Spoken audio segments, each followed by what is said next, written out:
Okay dear students, तो अब आपका क्वेश्चन नंबर 51 एंड 52 इसमें डाउट है, तो देख लेते हैं। सर्किट आपके सामने है और the battery is an ideal with ये मैं वी, तो मतलब इसका इंटरनल रेजिस्टेंस नहीं है। The capacitor is initially uncharged, switch S is closed at time T is equal to 0, the final charge Q this is okay. तो बच्चे सबसे पहली बात तो ये है कि जो हमारा जो फाइनल चार्ज हमें फाइंड करना है, तो ऑब्वियसली वो स्टेडी स्टेट में जाकर फाइनल चार्ज पता चलेगा। स्टेडी स्टेट में अगर हम चले जाएंगे तो current through the branch A B, तो ए बी ब्रांच जो होगी थ्रू दी कैपेसिटर, तो मैं इसमें ऐसा करता हूँ, मैं ए बी नहीं लिखता इसको, मैं इसको ए सी बी लिखता हूँ। Through A C B will be equal to 0। तो ये करंट आपका 0 होगा, तभी इसकी फुल चार्ज होगा। तो करंट जब भी हमारा किसी ब्रांच में से 0 होता है बच्चे, तो जो देखिए यहाँ पर जो मेरे पास चार्ज आएगा वो आएगा C into V. The only problem is कि इसके अक्रॉस वोल्टेज कितनी है मुझे वो फाइंड करनी पड़ेगी, लेकिन ये वोल्टेज है कितनी ये मुझे फाइंड करना पड़ेगा यहाँ पे। तो ये फाइंड करने के लिए मैंने इसके करंट को फाइंड किया, और करंट आएगा स्टेडी स्टेट में, तो इस ब्रांच में से करंट फ्लो नहीं करेगा। तो मैं यहाँ पर लिख देता हूँ, देखिए यहाँ से कोई भी करंट फ्लो नहीं करेगा।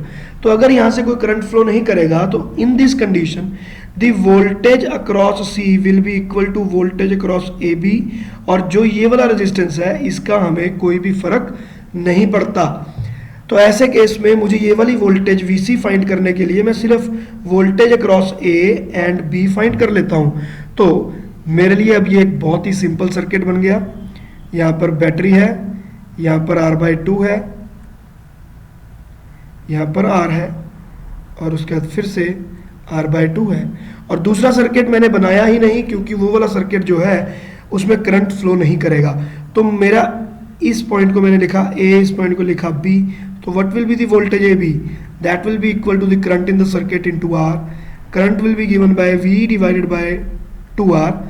R/2 प्लस R/2 R हो गया, 2R हो गया इनटू R। सो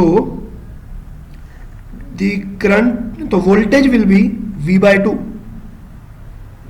तो अगर ये वोल्टेज V/2 है तो मुझे यहाँ पर पता चल गया the charge on the capacitor should be C into V/2, क्योंकि जो वोल्टेज का डिफरेंस AB के अक्रॉस होगा वही C के अक्रॉस होगा, और 5R/2 का मेरे लिए कोई भी मायने नहीं रहते, क्योंकि करंट इज नॉट फ्लोइंग।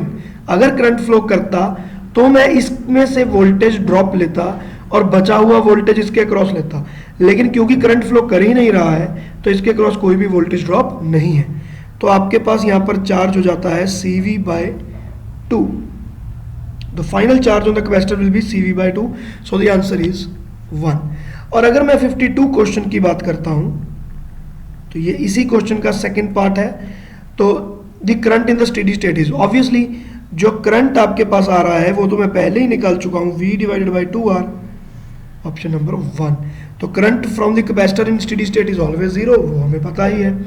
तो विद दिस हमारा इसमें कोई डाउट नहीं होना चाहिए बच्चे, और अभी भी कुछ है तो बता दीजिएगा। All the best.